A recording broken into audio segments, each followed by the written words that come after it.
transportando não só bens como madeira e bronze, mas ideias e histórias. As civilizações que eles irão conectar serão algumas das primeiras descritas na Bíblia. As rotas das caravanas convergem ao Golfo Pérsico, onde se ligam aos navios que transportam mercadorias para a Índia. Isso essencialmente criou um grande intercâmbio cultural e material entre estas civilizações e foi de fato o início da tendência à globalização. Essa é a chave para entender como o nosso mundo funciona até hoje. Assim como as primeiras civilizações, nós comercializamos e formamos redes. Essas redes formam centros.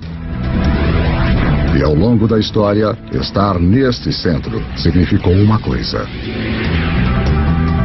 A quantidade de ideias, a quantidade de carga que passa por uma região parece ter uma correlação direta com sua importância e seu poder.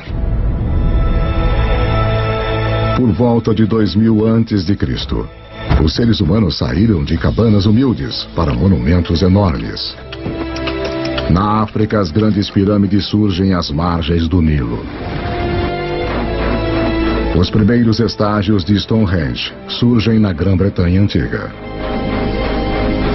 E de volta à Suméria, montes templos artificiais chamados zigurates erguem-se cada vez mais altos para o céu. Para cimentar estas estruturas enormes, os construtores da Suméria usam uma substância que transborda de poços ao longo do rio Eufrates. É chamado betume. Usado como asfalto no mundo moderno, é o primeiro produto petrolífero a ser explorado pela humanidade. Enquanto o betume é altamente valorizado, a substância mais leve e fina escorrendo no chão junto com ele é considerada um aborrecimento para os antigos, porque pega fogo muito fácil. Os antigos a chamam de nafta, nós a chamamos de gasolina. E ela é um dos primeiros indícios dos vastos campos de petróleo que um dia transformarão o berço da civilização em um centro de riqueza e de guerra. O legado dessas primeiras civilizações pode ser visto de maneiras surpreendentes. O sistema de contagem suméria baseava-se no número 12 em vez de 10, razão pela qual dividimos nossos dias em 2 blocos de 12 horas. A nossa hora em 60 minutos e os nossos minutos em 60 segundos.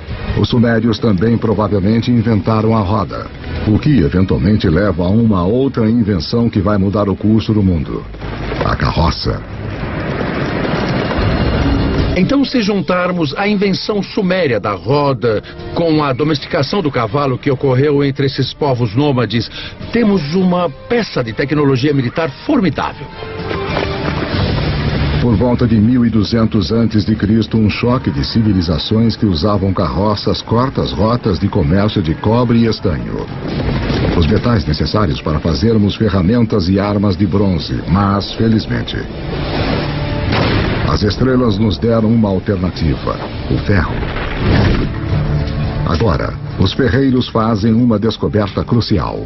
Ao trabalhar em altas temperaturas, eles podem liberar o poder desse metal antigo.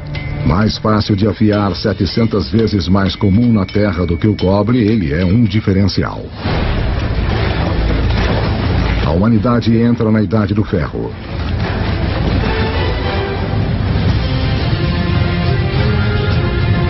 Conforme chegamos ao primeiro milênio antes de Cristo, a história nos levou a um passeio selvagem. Da explosão inicial do Big Bang. Pela formação da Terra em suas primeiras criaturas até a ascensão do homem, nós vimos a Idade do Gelo criar pontes para espalhar a humanidade ao redor do mundo. Então nos prende em diferentes continentes, deixando-nos para sobreviver com o que tínhamos em mão. Então, por volta de 1000 a.C., o mundo continua um lugar dividido. A rede de comércio que liga grande parte da Eurásia e África do Norte ainda não penetrou os desertos mais secos do planeta ou cruzou os mais vastos oceanos. Deixados de lado pela geografia, existem pessoas em lugares como a África subsaariana e nas Américas. Com menos animais e plantas fáceis de domesticar, eles permanecem ligados a formas mais antigas de vida. 2600 anos antes de nós. 600 a.C.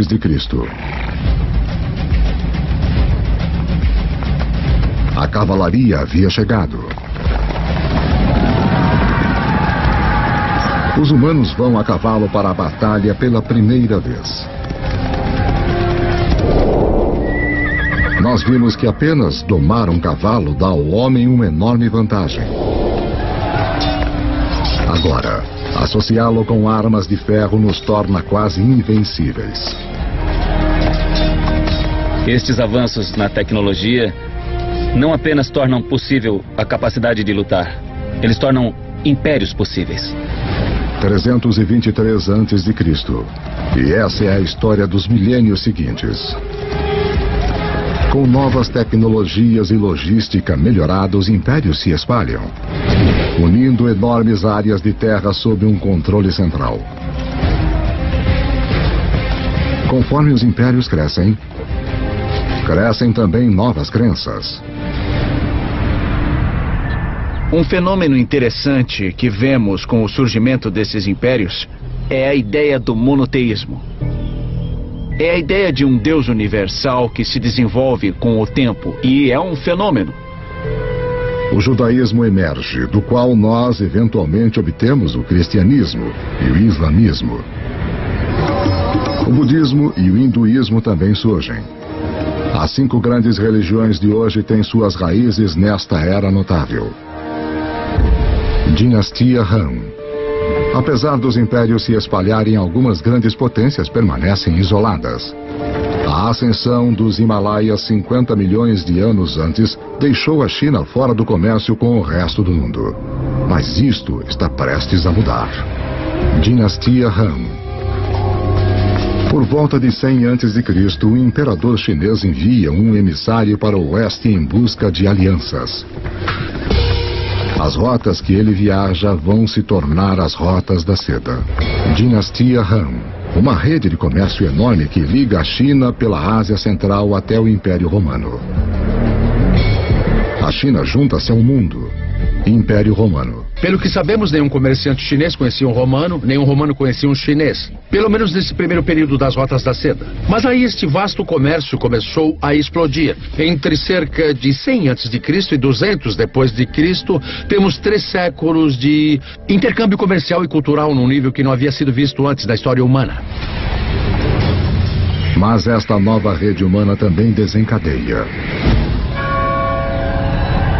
perigos ocultos.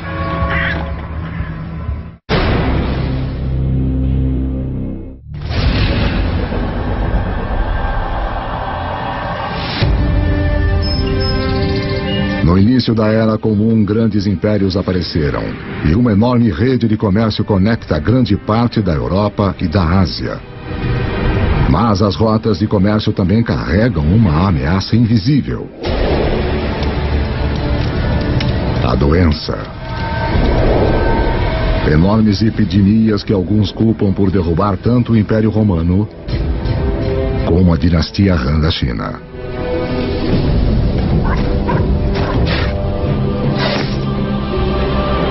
Mas estas redes também contribuem para a propagação da religião.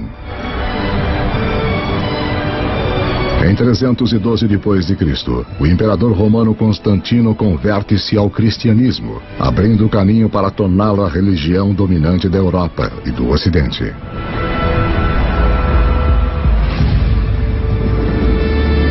Três séculos mais tarde, o Islã também emerge, uma religião que vai num período unificar um território 2,5 vezes maior que o Império Romano.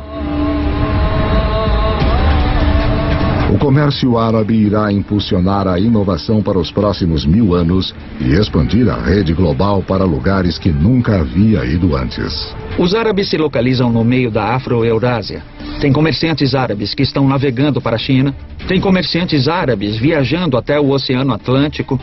Então eles estão bem no meio da ação. O segredo do comércio árabe? O camelo. Uma criatura cujo ancestral, como o cavalo, escapou para o outro lado da ponte de terra de Bering, para fora da América do Norte. Uma caravana de 6 camelos pode levar até 2 toneladas de carga e viajar 150 quilômetros por dia. 2 vezes a carga de uma caravana de burros, na metade do tempo. Pela primeira vez, caravanas de camelos abrem rotas de comércio confiáveis que cruzam o deserto do Saara, levando à formação dos primeiros estados da África Ocidental. O comércio árabe se expande, levando o sal do Saara a Roma, o arroz do leste da Ásia para a Índia, os segredos de fabricação de papel da China para a Europa e inúmeras outras invenções e ideias ao redor do mundo. De onde vem a palavra usada para limão? De onde vem a palavra usada para café? Todas elas são em árabe. Porque os árabes trouxeram um grande número de culturas alimentares para a Europa. As culturas cítricas de laranja vêm do sul da China. Mas elas não chegam ao Ocidente até a grande era dos árabes. No norte da África Islâmica, um comerciante italiano chamado Leonardo Fibonacci torna-se conhecedor dos modos dos comerciantes árabes. Ele se prende em um sistema de contas simples, mas engenhoso que se originou na Índia, mas é amplamente utilizado no mundo árabe. Seus escritos irão difundir esse conhecimento para a Europa e ao redor do mundo. Com todos fazendo contas de forma igual, os negócios e o comércio vão explodir. E por causa de Fibonacci, as pessoas ainda hoje quase universalmente usam os números conhecidos como algarismos árabes.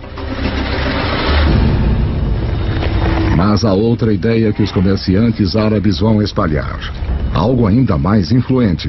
Ela origina-se na China por volta de 800 depois de Cristo.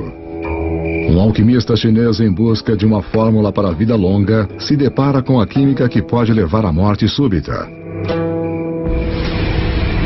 Ele combina carbono e enxofre com salitre, um composto de potássio, nitrogênio e oxigênio.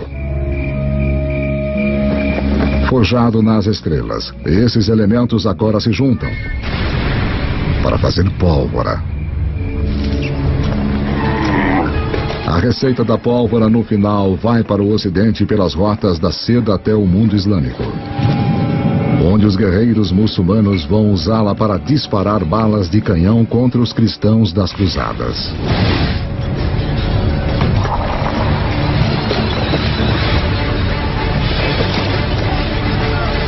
Os europeus gostam da ideia, abraçando e aperfeiçoando as armas de pólvora.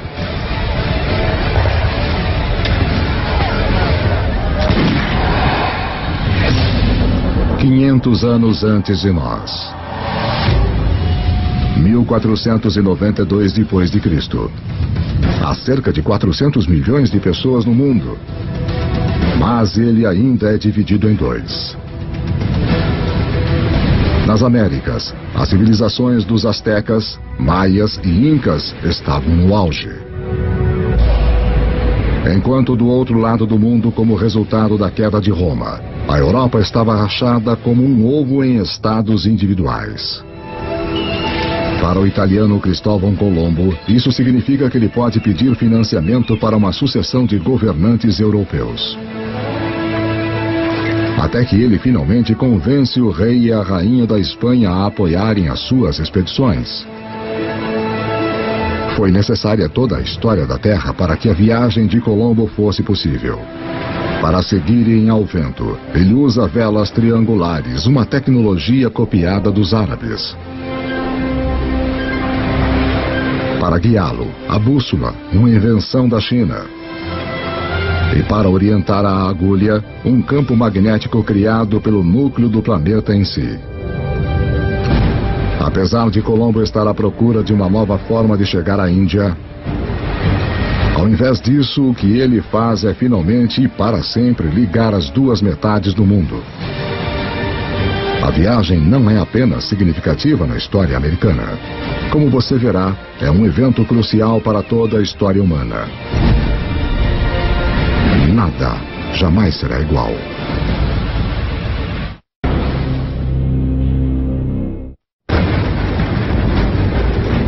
O fim da Idade do Gelo isolou grandes bolsões de humanidade em lados separados do mundo por mais de 15 mil anos. Agora, isso está prestes a mudar. A viagem de Cristóvão Colombo em 1492 é ensinada como um dos eventos mais significativos da história americana. Na verdade, é um dos eventos mais significativos de toda a história humana. Antes dessa viagem, as grandes zonas do mundo existiam em grande parte isoladas. Ao atravessar o Atlântico, Colombo abre a zona do vasto território americano, estes dois continentes enormes das Américas do Norte e do Sul, com os milhões de pessoas que estão vivendo lá e os recursos que estão disponíveis. E pela primeira vez, pessoas que vivem na Eurásia tomam consciência desta outra parte do mundo. Até a viagem de Colombo, estas pessoas poderiam muito bem estar vivendo em planetas diferentes, de tão isolados que estavam.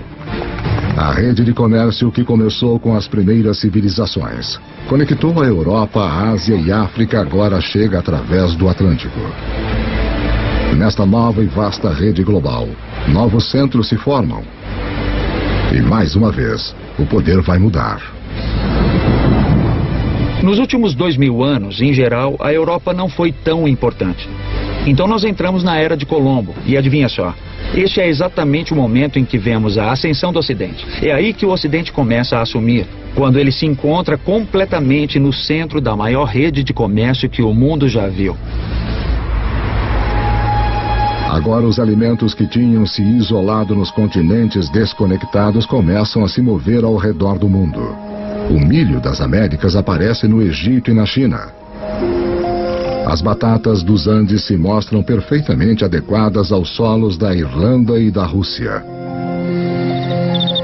Os velhos grãos que cresciam férteis, como o trigo, começam a alimentar as Américas. Novos alimentos significam mais calorias, mais energia. Em 3 séculos após a viagem de Colombo, a população do mundo vai mais que dobrar para 900 milhões. Mas as forças desiguais nos 2 hemisférios agora chegam num clímax mortal. Os conquistadores europeus, herdeiros da agricultura e dos animais do crescente fértil e da difusão do comércio pelas vastas redes do velho mundo, chegam com armas, montando cavalos e portadores de doenças infecciosas. O resultado? Carnificina. Nos anos seguintes da primeira viagem de Colombo, 95% da população nativa das Américas vai morrer pelas armas e germes europeus.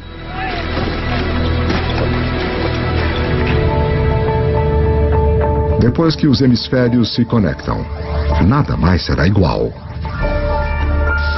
Veja a incrível história do açúcar. Quimicamente, é a única fonte de combustível para o nosso cérebro, uma substância que estamos programados a desejar. O açúcar bruto vem principalmente da cana. Mais uma vez, uma grama terá o papel central na história da humanidade. Cultivada pela primeira vez mais de 6.000 anos antes na Ásia, os europeus descobriram o açúcar no Oriente Médio durante as cruzadas e o levaram para casa. A Europa estava viciada, mas não havia praticamente nenhum lugar na Europa onde o açúcar pudesse crescer. Aí nós temos Cristóvão Colombo e a descoberta do Novo Mundo. E os conquistadores espanhóis. Sim, eles inicialmente estão muito interessados no ouro e na prata. Mas na verdade, eles só querem ficar ricos e não ligam como conseguir isso. E depois que o ouro e a prata foram saqueados, o próximo passo é criar as plantações de açúcar. Os próprios espanhóis não querem trabalhar nas plantações de açúcar. Eles começaram a procurar uma nova força de trabalho. E mais do outro lado do Atlântico, há um lugar onde se pode comprar escravos. E se olharmos para a história da escravidão, o destino número 1 de escravos da África são as plantações de açúcar. Então, a evolução do açúcar molda o desenvolvimento da história no Oriente Médio, nas cruzadas, na conquista da Mesoamérica e mesmo na história da escravidão da África para as Américas. 300 anos antes de nós.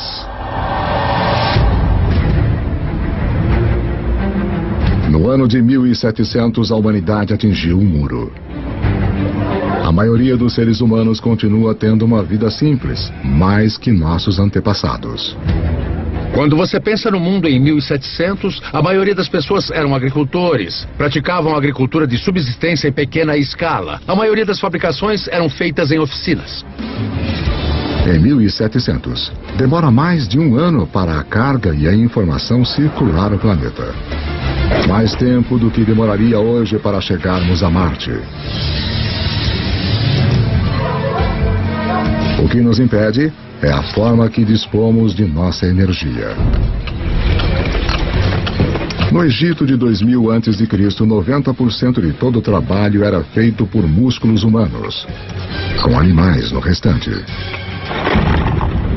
Em 1700, na Europa, a maioria dos trabalhos, 70% ainda era feita pelo músculo humano. A força muscular por si só não podia abrir o caminho para a Idade Moderna, mas há um avanço escondido nas profundezas da Terra.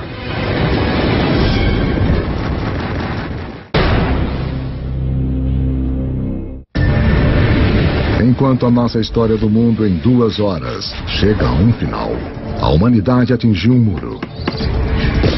O progresso humano está parado pelos limites de nossos músculos. Para rompê-los, vamos precisar de uma nova forma de usarmos nossa energia e mudar a história do mundo. Lembre-se que há bilhões de anos, o ferro das estrelas em explosão foi recolhido pelo planeta Terra durante sua formação. Há milhares de anos, o homem começou a utilizar este ferro para ferramentas e armas. Para manter as nossas forjas queimando, nós começamos a cortar nossas florestas. Agora, 300 anos antes na Grã-Bretanha, o ferro está em alta demanda e as árvores estão se esgotando. Os britânicos precisam de uma nova fonte de combustível e, graças aos restos deteriorados de samambaias antigas, eles têm uma: carvão. Mas o carvão em si não fará a humanidade entrar na modernidade. Há mais uma reviravolta decisiva na história. Enquanto a busca por carvão leva os mineiros cada vez mais no fundo do solo, a água começa a inundar os túneis. Para bombear a água para fora, uma nova invenção é necessária. Em 1712, Thomas Newcomen produz uma bomba alimentada pela queima do carvão e impulsionada pelo vapor. A máquina de Newcomen é, na prática, o primeiro motor a vapor. É esta combinação de energia e motor combustível e máquina que irá libertar o homem dos limites de seu próprio músculo e mudar o mundo. A Revolução Industrial começa. Junto com as revoluções políticas na América e depois na França, esta revolução tecnológica transforma para sempre a paisagem do mundo. E em pouco tempo, o mundo do Atlântico tornou-se o novo líder econômico, portanto, líder cultural, líder político e líder militar. E vai dominar a geopolítica global a partir daquele momento até hoje. Trens passam por todo o campo.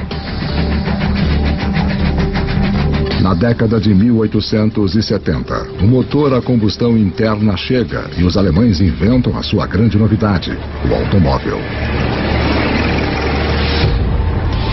Gasolina, a substância que os antigos consideravam inflamável demais para ter alguma utilidade, se torna o bem mais importante do planeta, alimentando ainda mais as inovações. O telégrafo e o telefone levam mensagens na velocidade da luz. Com a eletricidade, a humanidade recupera a noite das trevas. O centro do poder mudou. Em 1800, europeus e seus descendentes controlam 35% das terras no planeta. Em 1900, eles controlam 85%. Por volta do século XX, os combustíveis fósseis e o motor a combustão interna amplificaram tudo, incluindo a guerra. Esta tecnologia fez do poder militar e da conquista militar algo que poderia ser internacional. Internacional de uma forma nunca vista antes. No século XX, quase 3 vezes mais pessoas são mortas como resultado da guerra do que nos últimos 2000 anos da história humana juntos. A aplicação das habilidades e tecnologias industriais do século XVIII chegou ao seu ponto culminante com esses eventos extraordinários. E tudo está sendo conduzido de novo pelos micro-organismos fossilizados de entidades orgânicas que desapareceram nos pântanos antigos há muitos milhões de anos. A Revolução Industrial também permite que a população humana exploda. Levou 200 mil anos da história humana, desde a aurora do homem até o ano de 1900, para a população chegar a 1 bilhão e 600 milhões. Agora, nos 100 anos do século XX, ela quase que quadruplica para mais de 6 bilhões. O século XX é o momento mais extraordinário da história humana. Nunca vimos antes mudanças numa escala tão grande. O presente.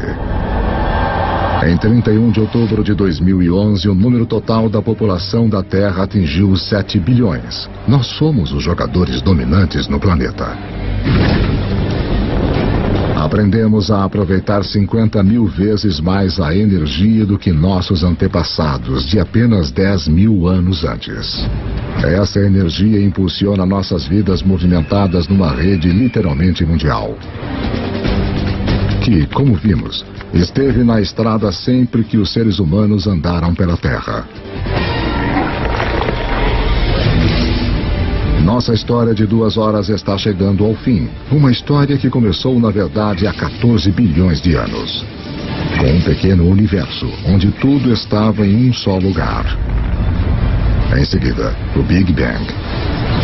Toda a energia que já existiu criada em um instante. A gravidade esculpiu nosso universo. Por bilhões de anos, estrelas e supernovas criaram todos os elementos que no final precisaríamos. Depois, uma Terra extrema tomou forma e ficou nas condições adequadas para suportar a vida. À medida que o planeta evoluiu, a vida competiu por energia e cresceu cada vez mais complexas. Eventualmente, as condições estavam boas para nossa espécie nascer. Nós dominamos a pedra e o fogo. Quando a idade do gelo chegou, nos espalhamos pelo planeta. E quando o gelo derreteu, estávamos presos em diferentes continentes. Aprendemos a dobrar plantas e animais à nossa vontade. Nós construímos cidades. Depois, civilizações. Criamos uma vasta rede que ligou impérios, juntou os continentes e em seguida cruzou os oceanos. Justo quando parecia que tínhamos chegado ao nosso limite humano, encontramos a energia e a tecnologia para levar-nos ao futuro. Na Terra, as sementes do passado floresceram num presente cheio de energia e criatividade. As histórias de milhares de vidas têm sido vistas como o pano de fundo de um universo quase vasto demais para se compreender. Em tudo o que fazemos, em tudo o que somos, continuamos monumentos vivos do passado, à medida que continuamos a fazer história a cada dia.